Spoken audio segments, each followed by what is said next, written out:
Hi, my name is Nick, and this thing here is called a Nixie tube. Now I know what you're thinking, this looks a lot like one of those amplifier tubes.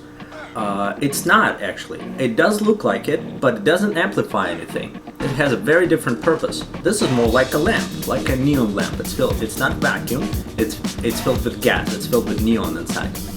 And what it's for is back in the 1950s, they needed displays on things like calculators, but they didn't have the technology we have nowadays, like LCD displays.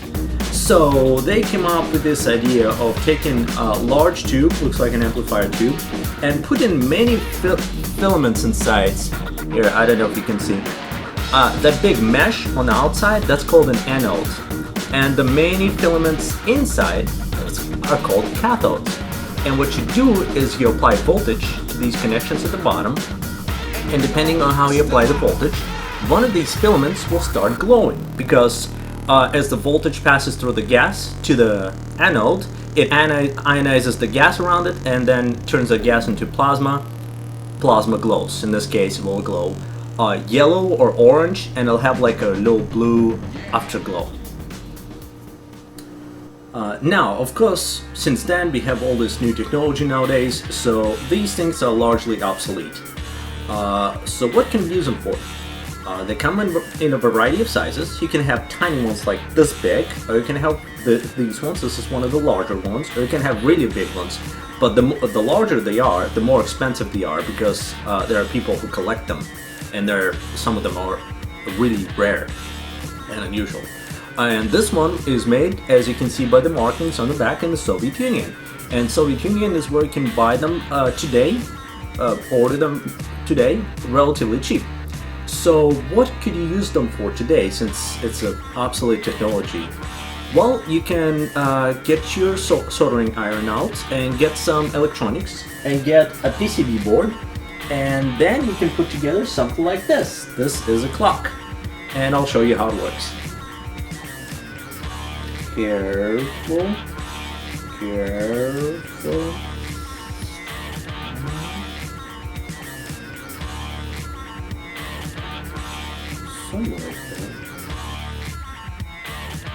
This is one example of a Nixie tube clock. It has 6 tubes on the top. They're placed on top of a PCB here. And on the bottom, it has various discrete components, along with some microprocessors. These two drive the tubes themselves.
Another strange thing about these Nixie tubes is that if you don't use a particular digit inside of a Nixie tube, for example, these are seconds, right?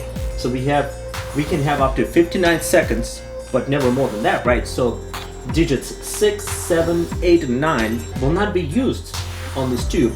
That's bad for the tubes, because then the residue from the filaments that do glow will settle on the digits that don't glow, and they will stop glowing. So what the modern microchips, the software they use to drive these clocks, do is that they have a special feature that prevents that residue accumulation. And it's really strange to watch. What it does, basically, the clock will occasionally, once in a while, will go crazy. It will look like it is glitching out. You will have digits blinking, all kinds of random nonsense. It will do that for a few seconds just to freak you out, and then it will stop and continue like nothing happened. And let's see if we can catch it do that, okay?